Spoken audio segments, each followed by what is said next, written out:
Всем ассаламу алейкум, уважаемые карбалтийцы. Сегодня в честь священного праздника Рамадан мы с братьями решили раздать воду всем постящимся, кто не успевает, и получить милость Всевышнего. Всем ассаламу алейкум. Ассаламу алейкум рахматуллахи баракат, урматтуу кыргыз элиң, урматтуу Карабалта шаарынын тургундары, урматтуу Жайлы районунун тургундары.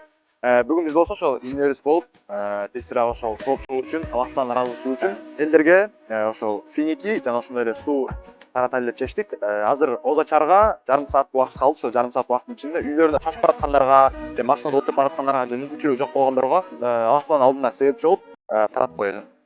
يا شافع يا رسول الله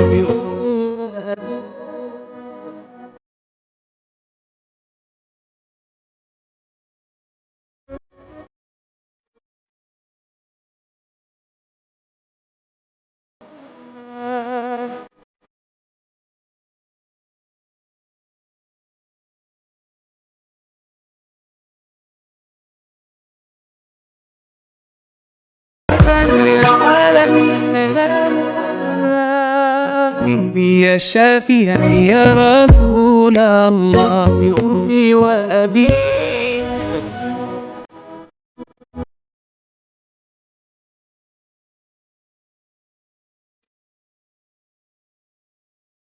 Рамазан розаңыздар кабыл болсун. Ассаламу алейкум ва рахматуллахи ва баракатух.